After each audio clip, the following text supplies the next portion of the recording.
But I mean, this Sacramento team just doesn't seem to lose games right now. And now they're getting 8.5.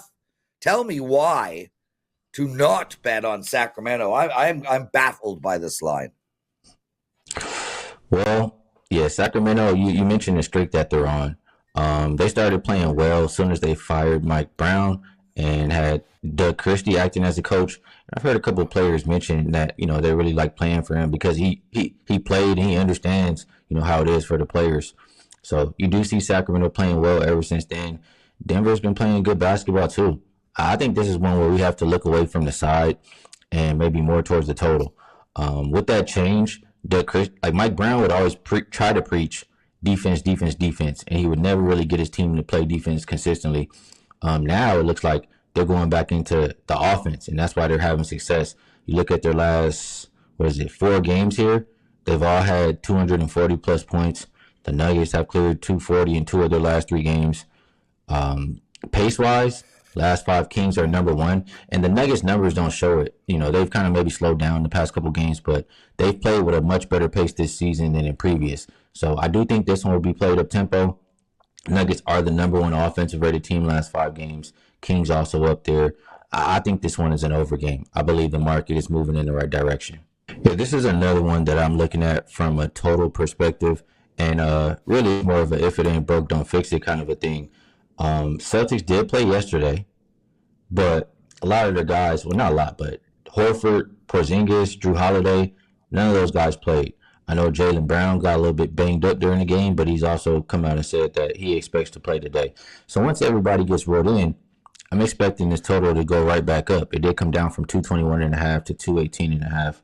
And then on the Lakers side, you have Anthony Davis and LeBron James on the injury report, like they always are, who should play.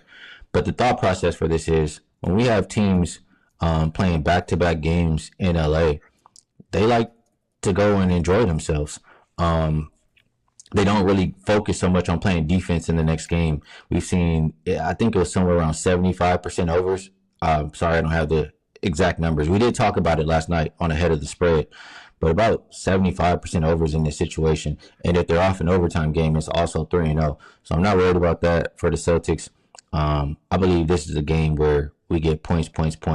Lakers have shown the ability to score.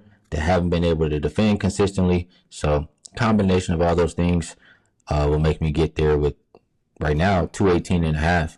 I now will give you 2 bets tonight that I really, really like. Let's get straight into it. The first one is the Boston Bruins. Now, this Boston Bruins team played god-awful last night. They lost to New Jersey 5-1. They had 23 shots on, 35 against. And that's important because when you let another team put up 35 shots, you normally get a beatdown from your coach the very next day. Now, I understand this is a back-to-back game for Boston, and that means they're going to be tired. But, guys, Ottawa is playing their 6th game. Their 6th game in 9 days. This Ottawa team is exhausted. We bet the Rangers against Ottawa a couple of nights ago. The Rangers won 5-0. Ottawa shot the puck 20 times on net. That's 2 games in a row. Ottawa shot the puck 20 times on net. They won 1 of them. They're now in their 3rd road game. This is a horrible spot for the Ottawa Senators. And even though Boston is on a back-to-back, which does make it a tough spot for them, we are getting plus 135 here. Ottawa on the season is 24-19-4. Boston on the season is 23-20-6. They have the same record, basically.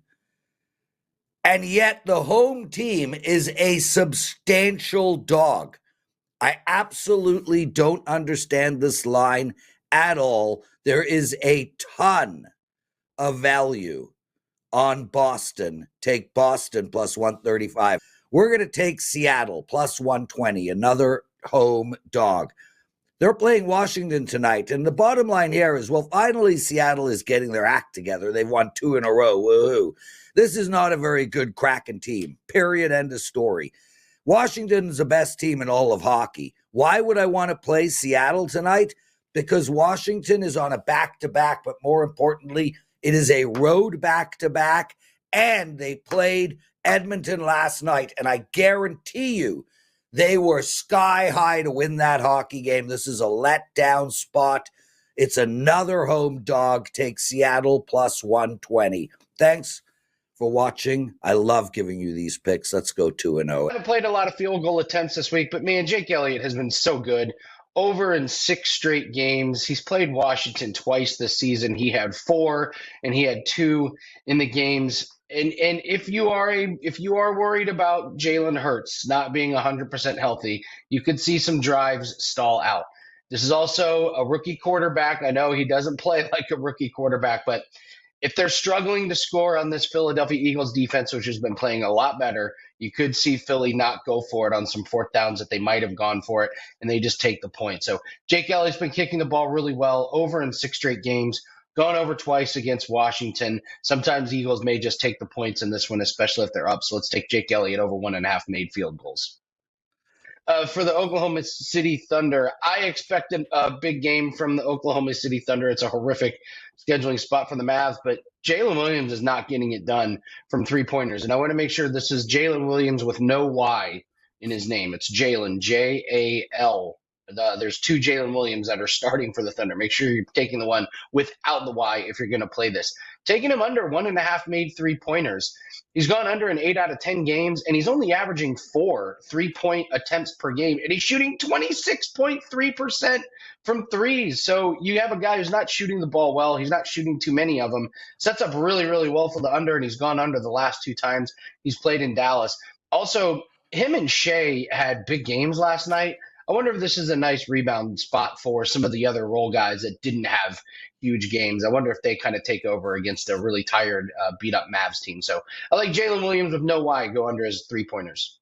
I bet a prop bet for them, and here's what I bet this morning. They bet Buffalo to beat Philadelphia in the Super Bowl at plus 400, and then they had me bet Kansas City to beat Philadelphia at plus 325. So they believe Philadelphia will get to the Super Bowl, but lose to either of these teams. They believe that getting plus 400, which means they got to hit that, 1 out of 5 times, is it? Because, minus 400 is 80%, plus 400 would be 20%. So, you got to do that 1 out of 4 times, 1 out of 5 times, I believe, for it to break even. And then the Kansas City side, plus 325. So, again, it seems like, just like the point spread shows us, the AFC side is a coin flip, but the Eagles side seems like the side in the NFC that is getting to the Super Bowl. They usually don't play bets like this. Just like I said, they usually don't play teasers in college football. They did it this year with Ohio State, and now all of a sudden they're putting these prop bets in with Buffalo to beat Philly, KC to beat Philly. Take that as you want. Use it how you may. That just sharing something that I really have a chance, rarely ever am able to share. College basketball bets I fired so far, no premiums yet. I went 755 under 147, William and Mary Hampton. Also that side, 156, William and Mary -6. 704, Elon minus the 10. 805, under 150, Denver Oral Roberts. 817, Moorhead State -3. 824, St. Mary's -9. NBA action, 563, Miami plus the 7.5. 574, Lakers +6 and +5.5. Also in that same game, Boston Lakers under 221.5, under 221. And finally, 578, LA Clippers minus the 13. Nothing in NHL so far. It's a big slate of games. Surprised I haven't seen anything. But so far, it's just been college basketball, NBA, and of course, the props in the NFL championship round.